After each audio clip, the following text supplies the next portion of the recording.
So today we're going to talk about the Blu-ray system in here, the Blu-ray player in the front. So the first thing we want to do is insert a Blu-ray disc.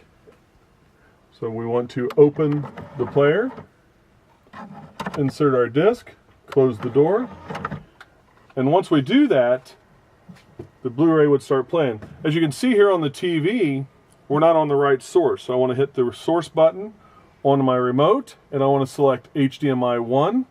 And that's whether you're on the front or rear TV. And once we do that, you can see the Blu-ray player has already started to play the video that we inserted. If by chance you're on HDMI 1 and you don't have a source up here, it says no source found, next thing you want to do is find this remote. You've got this remote, which is your splitter box for the HDMI system. So what you want to do is make sure that you're in channel 1 in the A channel and B channel. So you would actually just point this remote there and change it to that channel. With this box, this HDMI splitter box, you have the opportunity to add other HDMI sources to it. Satellite receiving antennas on the roof, gaming systems. By chance your cell phone that has HDMI outputs, you could plug that in, and you could actually look at those items on your TV. You would just need to change the channel of that HDMI splitter to the source that you've installed that on, 2, 3, or 4. So if we're going to watch TV from the antenna that's built in on the Interstate, the one thing we want to make sure is that the button for the booster is turned on and the light is illuminating. If the light is not illuminating, we're not boosting that signal and we're not going to get good reception on the TV. So again, make sure before programming the TV, we have that booster in the on position.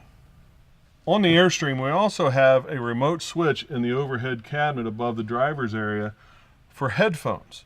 So if we don't want to listen to the TV through the speakers of the TV, we can actually go in and turn the speakers off.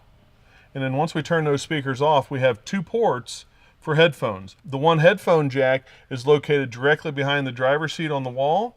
The other one is located behind the passenger seat on the wall there. So here on the outside of the Airstream Interstate, we have a couple accessories out here.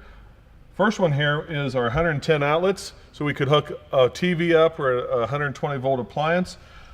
This one here is actually cable output and an HDMI output. So if you have a satellite system installed on your unit, you could watch that satellite TV out here, or you could also watch a Blu-ray movie out here that you have in your Blu-ray player. Our rear TV has a swivel mount. To operate that swivel mount, what we need to do is pull down on this cable. Once we pull down on this cable, the TV will come out, and now we're going to be able to rotate this to any position that we would like. We can even rotate it around to watch it in the front of the vehicle.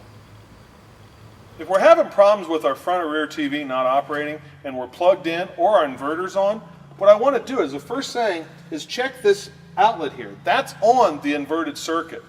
As you can see here, we've got a little red indicator that's flashing on and off. That's telling me that it's tripped. How do I reset it? There's a little button here. All I need to do is push in on it and it resets it, and that flashing light goes away.